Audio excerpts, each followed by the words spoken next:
Here with head coach Sparky McEwen, Julius Wilkerson, Peyton Brown after a 28-12 win over Northern Michigan here on homecoming. Coach, we're 7-0 in homecoming games. Maybe not exactly the plot that you thought it would be, but just give us your opening comments. First of all, once again, Northern Michigan always plays us tough.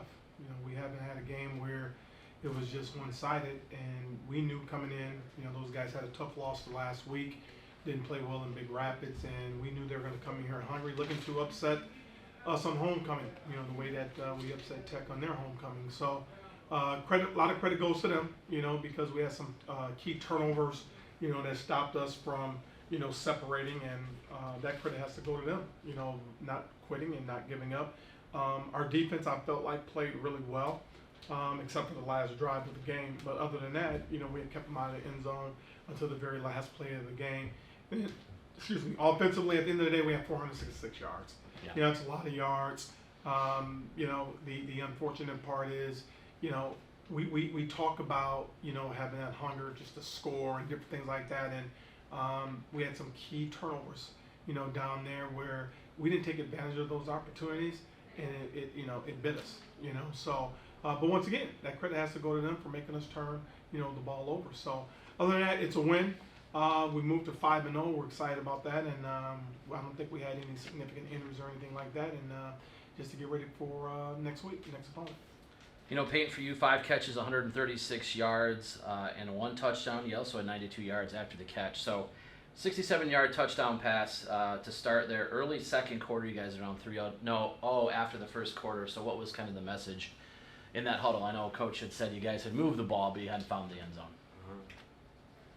It was a lot of staying up, like not getting down, because I don't even remember the first quarter, but it was a lot of staying up, just staying motivated. But somebody needed to make a play, so someone make a play.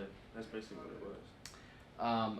I know weather's a factor from time to time. It was a really weird day. Obviously, it was sunny at times, windy, rainy. Is that tough for you guys to kind of connect and try to get on the same page? I don't think today was, because Thursday we practiced in the rain. The rain today wasn't really a factor. I don't think so. I think it was more of the wind. The rain wasn't really a factor. Julius, for you, 10 tackles, lead us in tackles again here today, 2 tackles for loss. Unfortunately, on the very last play of the game, they scored their only touchdown. But other than that, you guys did a great job stopping the Wildcats. Just comment about your performance today and your team as a whole. Yeah, I think team as a whole, everybody can get better. Defense, we got to get better. We can't let anybody score any touchdowns on us. That's just the kind of the standard we have to set for ourselves. And regardless of who's in the game, we feel that we have depth and enough depth to accomplish that goal. So, but team played hard. Defense played amazing. Guys up front getting after the quarterback. Cornerbacks just being able to, DBs just being able to shut down their wide receivers. But, they're a tough team. They play with a lot of heart. They play with a lot of passion. So all credit to them, like Coach said. But we just got to mature, I think, as a team. When you see that many penalties, how hard is it to get a flow in the game? 19 for us, 9 for them. How hard is it to really kind of get into continuity and get a flow in the contest? It is definitely hard. It's all that starting and stopping.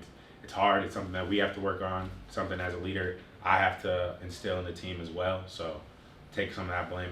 But just can't have that. And Coach, for you, it seemed like they made a quarterback switch at halftime. Any idea if that was just a style difference at that point? I don't know. Their starters, they're a clear starter for them, and I don't know if he was banged up or anything like that. But I thought he came in. He did a solid job. But with all respect, to our guys, our defense continued to put pressure on the passer. We're pretty good at that. So he seemed to come in and spark them somewhat. But I thought our defense was pretty consistent. Yeah, 1 for 14 on third downs. Just talk about how important it is to get off the field. Oh, it's huge. It's very huge to get off the field that way. And the thing that kills us, though, is the fact with, the penalties. To have 19 penalties and, for 160 yards, it's obviously unacceptable. Is there something that we can do about it? We'll continue to work on those things. But there's some of those penalties also that I feel is questionable, So we'll go back to the drawing board. We'll see what we can do to get better. And at the end of the day, man, it's hard to win football games in the GLIAC, and we just won against an opponent that has been extremely tough for us to separate and to beat, and to get another win. We're going to celebrate that. And then Julius, for you, going to Wayne State next Saturday, obviously a place you're familiar with. What do you anticipate in that kind of contest, and what do you think maybe your emotions might be going into that game? I anticipate a good game. They play with heart. They play with passion. I just can't wait to go. All right. Thanks, guys. Good luck next weekend. Go Panthers. Thank you. Thank you.